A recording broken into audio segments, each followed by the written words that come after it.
It's the Rock Nation on 94.9 KROCK. All right, Vintage Villains and Ripper the Clown present Pop Goes the Comedy Culture Show going on this Saturday night. Doors at 7, show at 8, $6 gets you in the door. Tickets available at the door only. Should be a great one. Ripper the Clown, right across from where we were talking earlier about comedians and what it takes to put on a show. But let's talk about a few of the other comedians that are actually going to be there, because this is kind of your dream lineup. Yes, Alan Lewis, brilliant comedian. He's traveled throughout the Midwest performing. He won first place at the very first Gong Show out at Sleepy Creek Vineyards.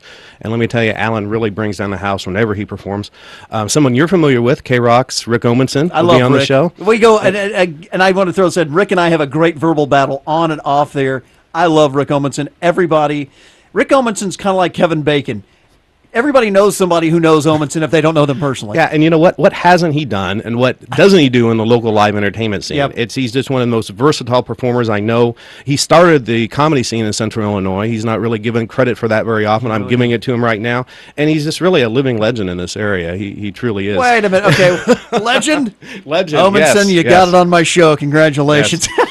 And but he is great. He is. And the headliner for Pop Goes the Culture is Chris Hightower. And Chris is on the front page of the entertainment section of this past Sunday's News Gazette. Nice. Melissa Murley did a great interview with Chris about his comedy career. He received first place at the second Gong Show they did out at Sleepy Creek. He recently opened for Mike Epps at the Civic Center.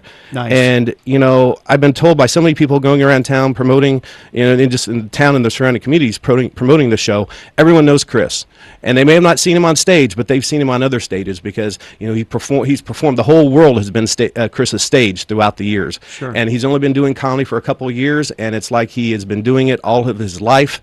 And if you have not seen Chris perform, you've got to see him on the Vintage Villains stage. It is going to be amazing. First crack at comedy for Vintage Villains. First of all, you guys have to know one thing. It takes a lot of guts to do any shows, let alone a comedy show. Without question, I think the hardest art form to do.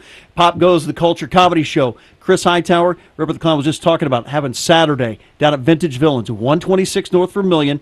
They're saying an all-ages show, but you might want to be over 17. Some of the stuff might be a little dicey. Yes. Doors at 7, show at 8. Tickets are $6. Yes. So, and you can get tickets in advance. Oh, okay. There's been some demand for tickets in advance, so they are doing that. And through the comedians or at Vintage Villains? At Vintage Villains, okay. Yes, you can go pre-buy a seat. Nice. Yes. Okay, so one of my favorite questions to comedians who come on the show. Who is you get one conversation with one comedian, one only. Who's your favorite comedian? Who are you having a conversation with? Because it reveals, I think, a lot about what comedy avenue you like. There are so many. I'm actually going to pick two. I'm going to do an honorable mention. Okay. Phil Silvers. Okay. Sergeant Bilko. Brilliant. And my first would be Dick Van Dyke. Really? Yes. Straight old school, Yes. so it's more, Yes. it's interesting. It's more of kind of a 50s slapstick vein. Yes. There. I would say the majority of my favorite comedians are vintage comedians, W.C. Fields, Groucho Marx, Charlie Chaplin. I love the ability that the comedians had back then to make people laugh without being crude or foul. They were doing relatable comedy. You know, situations that everyone could relate to, and expressions and mannerisms and the whole shebang. It was a different time. Sure. And with the censors, they couldn't do the things that they do today, and they weren't relying on a lot of cheap laughs. They were doing a more cerebral, relatable comedy, and that's what I love about that era. I mean, that's from Silence to the 60s. It's funny you would mention Charlie Chaplin, because if you have not seen the movie with, doggone it, the guy who's in rehab all the time, in and out, but he's back now, he's Iron Man.